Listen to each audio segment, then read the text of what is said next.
Praise the lord. ఈరోజు వాక్య ధ్యానాంశంగా మత్తయి సువార్త 13వ అధ్యాయము 8వ వచనం చదువుకుందాం. కొన్ని మంచి నేలను పడి ఒకటి 100 అంతలుగాను, ఒకటి 60 అంతలుగాను, ఒకటి 30 అంతలుగాను ఫలించెను. మనం ఫలించాలి అన్నదే దేవుని ఉద్దేశం. మనం ఫలించకుండా మరి ఎండిపోయినట్లుగా ఫలములు లేనట్లుగా ఉంటున్నటువంటి జీవితం కలిగి ఉంటున్నప్పుడు దేవుడు పదే పదే మళ్ళీ కూడా హెచ్చరిస్తున్నాడు. చెవులు గలవాడు వినుగాక, దేవుని వాక్యము విరివిగా వినపడుతుంది. ఈ సమయంలో వినండి, జాగ్రత్తగా వినండి, మీ హృదయమును సిద్ధపరచుకోనండి, ఈ వాక్యాన్ని అంగీకరించడానికి సిద్ధపరచుకోనండి. ఒక మంచి నేల మరి ఒక స్వీకరించే హృదయం లేదా విధేయత కలిగిన హృదయం దేవుని వాక్యానికి లోబడే హృదయాన్ని చూపిస్తుంది. ఇలాగా స్వీకరించిన హృదయాన్ని దేవుడు ఆశీర్వదిస్తాడు, అది ఫలించినట్లుగా చేస్తాడు అని చెప్తుంది. వాక్యాలు వినపడుతున్నాయి కదా, మనం వినపడుతున్నప్పుడు చాలా ధన్యులము. ఒక సమయం రాబోతుంది ఆ వాక్యం వినపడదంట.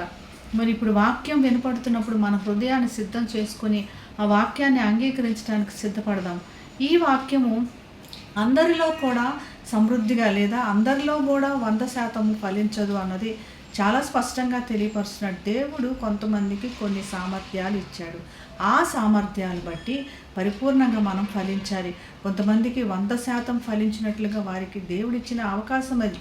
వారికి 100% ఇచ్చినప్పుడు వారు 50% ఫలిస్తే అది వారు పొందుకోలేనటువంటి విధానం అని చెప్పొచ్చు. వారు 100% ఇచ్చినప్పుడు 100% కూడా మనం ఫలించేటట్లుగా ఉండాలి.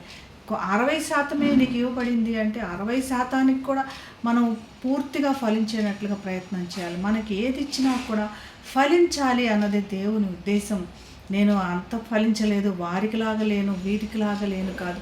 నీవు ఫలించే జీవితం కలిగి ఉన్నావా? దేవుడు అయితే నీకు ఫలించే జీవితం ఇచ్చాడు. మరి ఆ ఫలించే జీవితం మనం ఇతరులతో కాకుండా నీకు ఇచ్చిన సామర్థ్యం 30%, 60%, 100% అలాగా పూర్తిగా సామర్థ్యవంతంగా మనము ఫలించినట్లుగా దేవుడు మనకు సిద్ధం చేశాడు. చెవులు కలిగి మనం విని సిద్ధ మనసుతో వాక్యాన్ని అంగీకరించుటకు దేవుడు మనందరికీ కృప చూపించినాక ప్రార్థన చేసుకున్నాం. మహాగండవైన యేసయ్యా, నిన్ను స్తుతించి గణపరిచి ఆరాధిస్తున్నాం తండ్రి. ప్రభా, మరి ఇచ్చిన వాక్యాన్ని బట్టి ఫలించమంటున్నావు నాయన. నువ్వు మాకు ఇచ్చిన ఆశీర్వాదం నిమిత్తమే వందనాలు ప్రభు. మా సామర్థ్యాలను మేము గ్రహించుకొని మా సామర్థ్యాన్ని ఇచ్చినటువంటి విధంగా పరిపూర్ణంగా ఫలించే కృప మా అందరికీ దయచేయమని యేసు నామమున ప్రార్థిస్తున్నాం తండ్రి. ఆమేన్. Have a blessed day. God bless you.